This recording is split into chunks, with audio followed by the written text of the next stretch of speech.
ಇವತ್ತು ನಮ್ಮಮ್ಮ bag pack ಮಾಡ್ಕೊಂಡು ಮನೆ ಬಿಟ್ಟು ಹೋಗ್ತಾ ಇದ್ರು. ಗೈಸ್ ನಮ್ಮ ಅಮ್ಮ ಇವತ್ತು ಮನೆ ಬಿಟ್ಟು ಹೋಗ್ತಾವ್ರೆ, ಬ್ಯಾಗ್ ಸಮೇತ ರೆಡಿ ಆಗ್ಬಿಟ್ಟವ್ರೆ ಮನೆ ಬಿಟ್ಟು ಹೋಗ್ತೀನಿ ಅಂತ.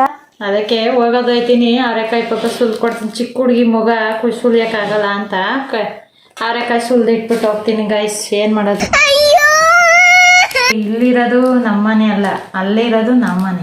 ಯಾವ್ದು ನಿನ್ ಮನೆ? ಯಾವ್ದು ಇದಂಗಾರ ನನ್ ಮನೆ. ಅಯ್ಯೋ ನಿಂದು ಅಲ್ಲ ನಂದು ಅಲ್ಲ. ಇರೋ ಗಂಟ ಮಾತ್ರ ಜೀವನ, ಹೋದ್ಮೇಲೆ ಜೀವನನೇ ಅಲ್ಲ ಅದು. ಹಂಗಾದ್ರೆ ನಾಳಿಕೆನೆ ಈ ಮನೆ ನನ್ನ ಹೆಸರಲ್ಲೇ ಬರ್ಬಿಡು. ಓ ಅಲ್ಲ ನೀನು 20 ವರ್ಷದ ಮುದ್ದು ಕಂದ ಮುಂದ್ ಬಿಟ್ಟು ಹೋಗಕ್ ನೀನ್ ಹೆಂಗ್ ಮನ್ಸ್ ಬರ್ತಾ ಐತಿ? ಅಯ್ಯೋ ಕಂದ ಮೇನ್ ಈಗೇನ್ ಹಾಲು ಕುಡ್ ತುಟಿ ಒಣಗಿಲ್ವೇ? ಅಲ್ಲ ಕಣಮ್ಮ, ಎತ್ತೋರ್ಗೆ ಯಜ್ಞಾನು ಮುದ್ದೇನೆ. ನೀನೇ ಹಿಂಗಂತ್ಯಾ? ನಿನ್ ಮುದ್ದು ಕಂದಮ್ಮ, ನಿನ್ ಮಗಳು ನಾನು. ಅಯ್ಯೋ ಪಾಪ. ಅಲ್ಲ ನನ್ನೇ ನನ್ಗೆ ನನ್ ಟಾಮಣ್ಣ ಎಲ್ಲೋದ ಅಂತ ನನಗ್ ಚಿಂತೆ ಆಗದೆ. ನೋಡಿ ಗೈಸ್, ನಮ್ಮ ಅಮ್ಮಂಗೆ ಬೆಕ್ತೆ ಚಿಂತೆ. ಮನೇಲಿ ಮಕ್ಳವ್ರೆ, ಮಗಳವಳೆ, ಚಿಂತೆನೇ ಇಲ್ಲ. ಒಂದು ಚೂರು ನನ್ ಬಗ್ಗೆ ಒಂಚೂರು ಚಿಂತೆ ಮಾಡಲ್ಲ ಗೈಸ್ ನಮ್ಮಮ್ಮ. ಟಾಮಣ್ಣ ಎಲ್ಲಿದ್ರು ಬಂದ್ಬಿಡು, ಎಲ್ಲೂ ಮಿಸ್ ಆಗ್ಬಿಡ ಟಾಮಣ್ಣ. ಅವ್ನು ನಿನ್ ವಿಡಿಯೋ ನೋಡಕ್ ಅವನೇನ್ ಫೋನ್ ಯೂಸ್ ಮಾಡ್ದನ? ಏನ್ ಮಾತಾಡ್ತೀಯ ಮಮ್ಮಿ? ನಮ್ಮ ಅಮ್ಮ ಮನೆ ಬಿಟ್ಟು ಹೋಗೋದಾರ ನಾ ಕಾಣಿಸ್ತಾರೆ.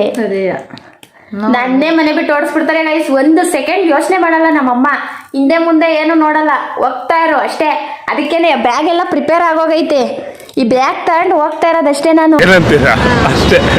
ಮತ್ತೆ ಇನ್ನೊಂದು, ಕಸ ಗುಡ್ಸಿಲ್ಲ ಅಂತಂದ್ರು ಮನೆ ಬಿಟ್ಟು ಹೋಗ್ತೀನಿ ಅಂತ ಹೇಳ್ತಿದ್ರು ನಮ್ಮಮ್ಮ. ಪಾತ್ರೆ ತೊಳಿಲಿಲ್ಲ ಅಂತ ಅಂದ್ರೂ ಮನೆ ಬಿಟ್ಟು ಹೋಗ್ತೀನಿ ಅಂತ ಹೇಳ್ತಾ ಇದ್ರು.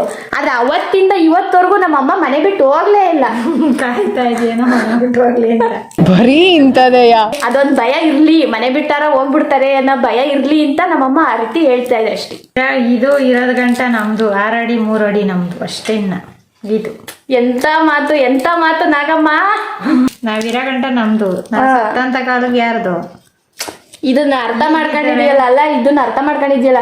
ಕೆಲವೊಂದು ನಾಯಿ ಕಲ್ತಾ ನೋಡಿತೀರಾ, ನಿಮಗ್ ಬರ್ಬಾರ್ದು ಬಂದು ಹೋಗ್ಬಿಡ್ಲಿ. ಕೊಟ್ಟೋಳಿ I love you my mother India.